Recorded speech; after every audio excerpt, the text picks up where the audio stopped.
Olá, sejam bem-vindos ao AgroAmérica, programa produzido em parceria com o Instituto Interamericano de Cooperação para a Agricultura, o ICA, aqui no canal AgroMais. Falamos sobre boas práticas agrícolas que podem ser reproduzidas nos 34 Estados-membros do nosso continente americano para uma agricultura sustentável e o bem-estar rural.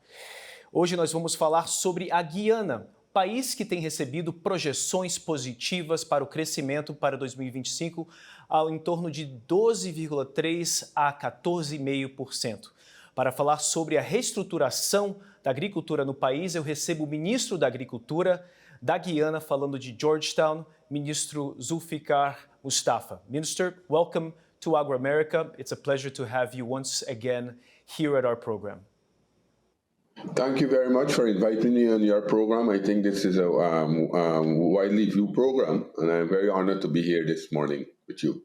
Well, thank you very much. We have a Brazilian audience and as well as international audience that follows our programming. It's an honor to have you here. And I'd like to start out by understanding in a broad perspective about President Irfan Ali's his project for the nation, as you've had an immense growth rate given the petrol exploration in your territory.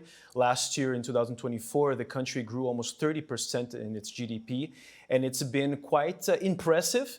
And it's been an opportunity for the country to restructure itself in many ways through infrastructure, all the way to its food security programs. How has this aided Guyana in order for it to grow and restructure its food policy along the years?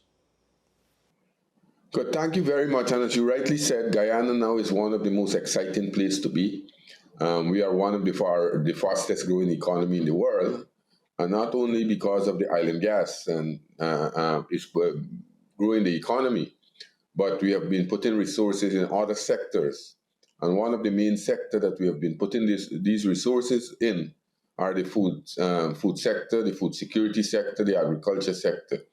And over the last 5 years, the government of Guyana has put more resources into creating a food ecosystem that is both resilient and sustainable. A food ecosystem that enhances yield, broaden production, and ensure resilience against climate change and other external factors. Consequently, the allocation for agriculture in Guyana national budget over the previous 2 years was an average of 8%. And because of what you just said, what Guyana is doing in terms of growing various sectors, not only the oil and gas sector, but the housing sector, education, infrastructure, but more importantly, we are looking to be a food secure country. And because of that, we have seen for the last 2 years, we have extended or increased our budget up to an average of 8%. The national budget now we are expending almost 8% of the national budget into the agriculture sector. We have seen an increase by 5.9% compared to 2021. And this percentage is relatively high compared to the global average. The global average is 1.5%. So you could see the effort and the emphasis that we are making to ensure that we have a sector that is resilient, that can create food security. And as you know for a fact, that Guyana now is one of the country, or the only country in the world that has the ability to feed its population without any import into the country.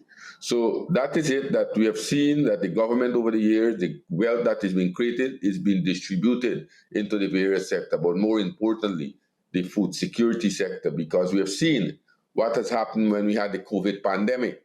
We have seen that countries around the world with large economy were unable to procure food for the population. And at that time, we committed ourselves to ensure that we have enough funds so that we can expend and ensure that we create a sector that is resilient and we can create food security for our people. Mm-hmm.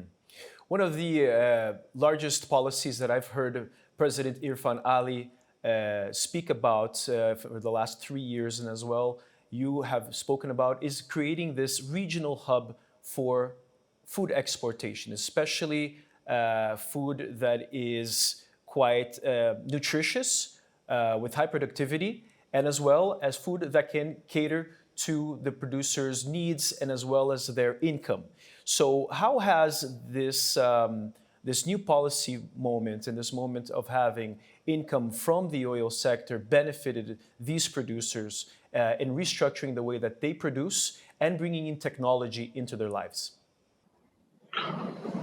So Guyana agricultural sector is undergoing a rapid transformation, driven by, as you rightly said, and you mentioned some of those, several key projects aimed at enhancing food security, boosting export and modernizing the industry. So what we have been doing new now, as you highlight, that we are moving from the traditional way we have been doing things over the years.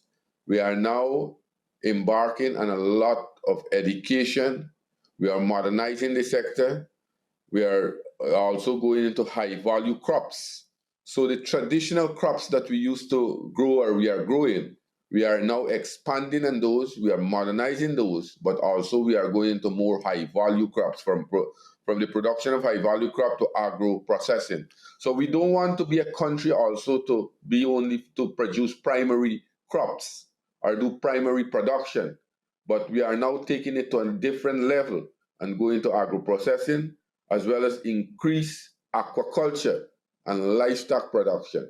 Guyana is emerging as a regional hub, as you rightly said, and a leading player in the Caribbean agri-food market.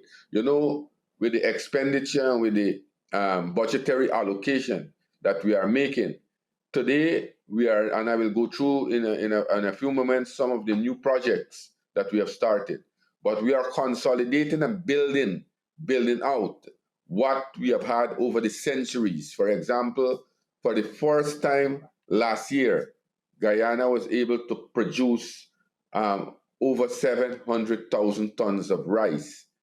That's a tremendous achievement for us. We eventually peak at 725,000 tons.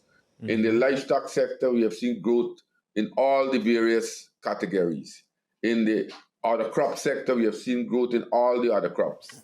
So as you rightly said, Guyana now, we are now building Guyana as a food production country that is not only capable of feeding its own population, but also to look to take that slack that will be created in the region.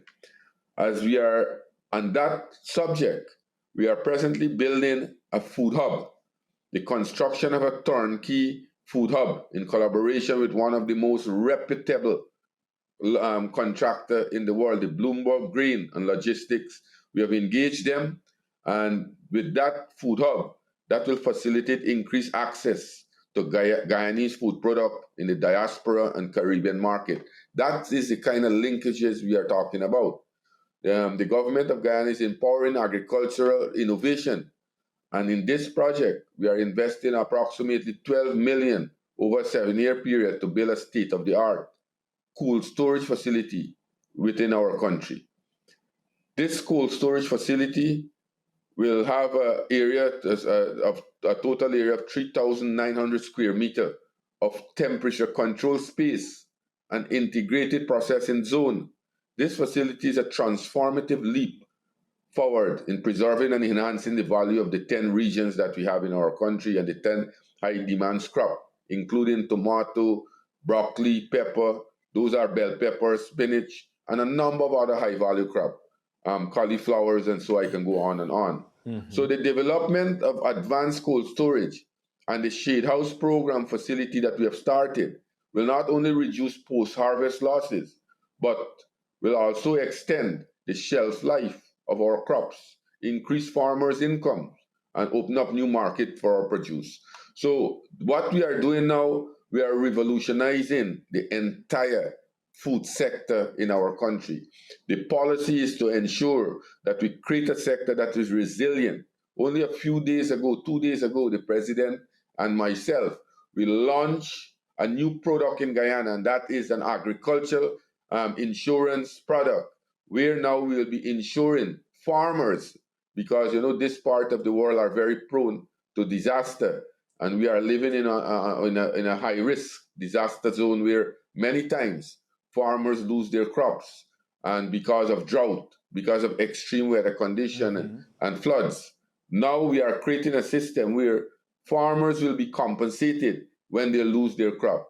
And this is the first time in this part of the region we are having something like that. Those are the innovation that we are talking about to help build the food sector in our country. Fantastic. One of the recent initiatives that the government has done is also provide a premium-free crop insurance for the country's over 6,000 rice producers. And this has gone in line with rescheduling farmers' debts, giving them long-term planning and increased investments in financial stability, as you said, with the regional and current situation given climate change.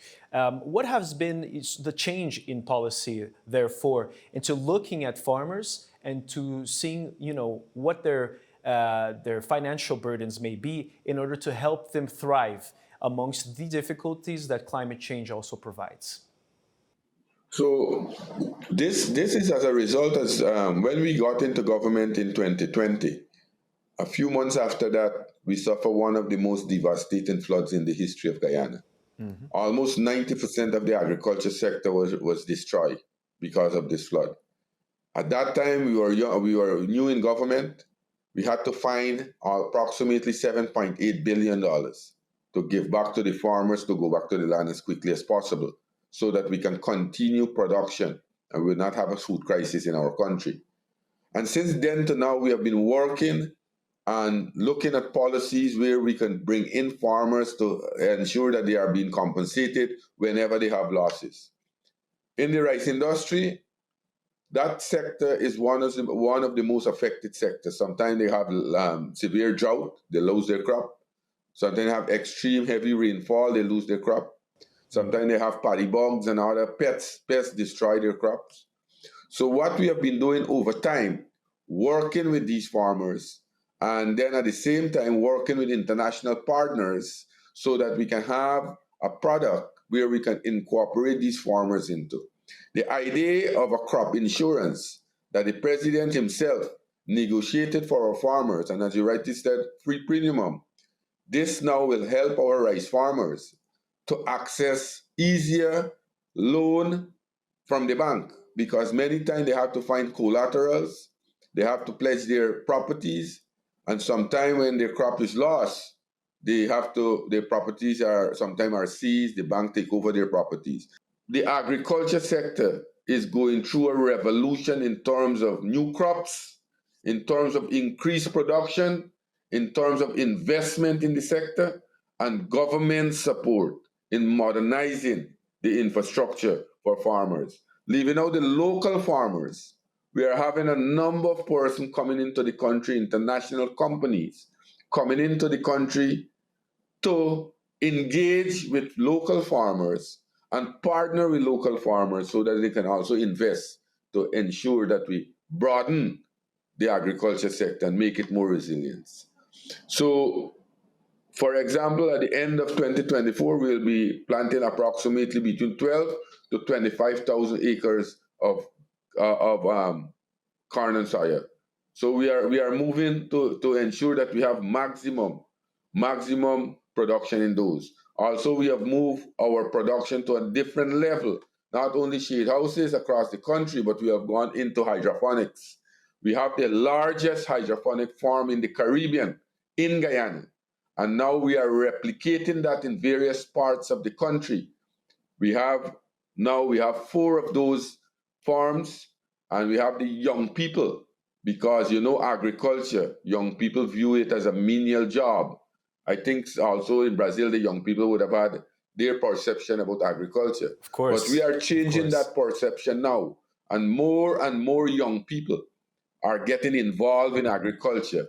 Those persons who would have passed through the Guyana School of Agriculture and the University of Guyana, and who went and did agriculture, agronomy, and other agricultural subjects, they are now making their livelihood from agriculture rather than to be a clerical workers behind a desk pushing people. So those are the ideas that President Ali is pushing, that we want not only the agriculture sector must have advanced age persons and change the perception, because young people's perception about agriculture is that agriculture is for people who never went to school or who don't have enough education. We are changing that now, and we are having people, graduates, that are involved directly. What we are doing, we are just modernizing it with the Okay. funding and the budgetary allocation we have been making. As a matter of fact, we are now building state-of-the-art laboratory facilities, right? We have commissioned recently a soil chemical service laboratory where all the soil will be tested across the country so that farmers can know what type of soil they have and what crops will be more suitable to grow in their types of soil.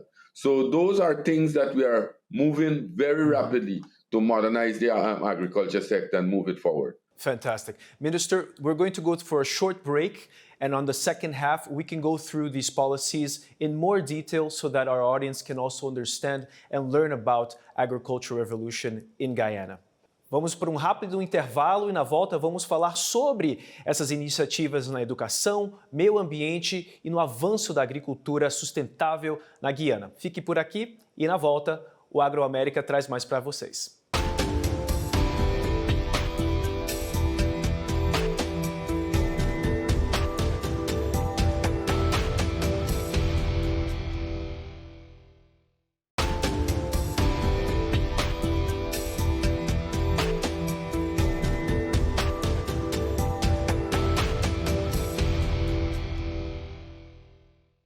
Olá, o AgroAmérica está de volta hoje conversando com o ministro da Agricultura da Guiana, nosso país vizinho sul-americano. Ministro Zulfikar Mustapha is speaking to us directly from Georgetown. Minister, thank you very much once again for your time and patience in order to speak with AgroAmérica about the green revolution and agricultural revolution in Guyana. I'd like to know a little bit more about something you said in the first half, which was the result of the floods that took place in 2021. The government has done and placed many different policies in order to structure aid and financial support for these producers.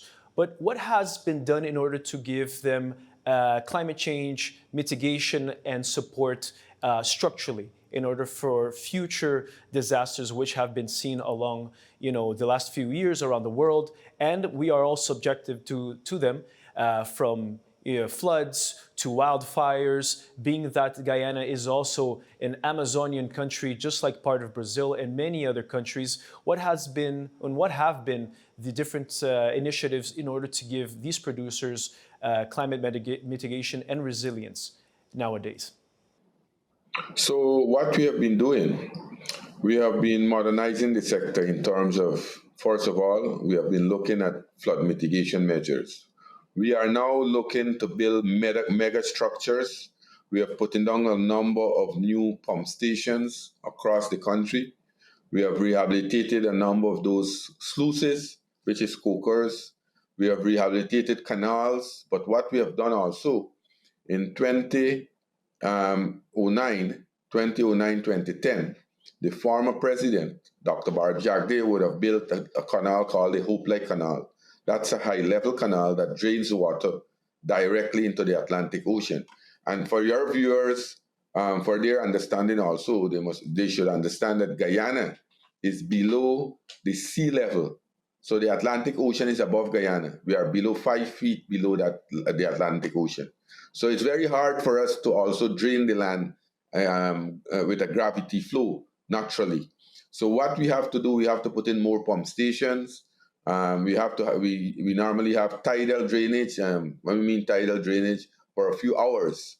So over the last 4 years, what we have done, we have built these structures across the country so that when we have heavy downpour of rain and you have overtapping of the rivers, overtapping of canals, the water will be easily drained out to the Atlantic, because we are at only the coast of the Atlantic Ocean. And you know that when you are below our level of the water system, it's very hard to get it out. So that is why now we have mitigating measures across the country, where we have put in dozens of pump stations in various regions of our country.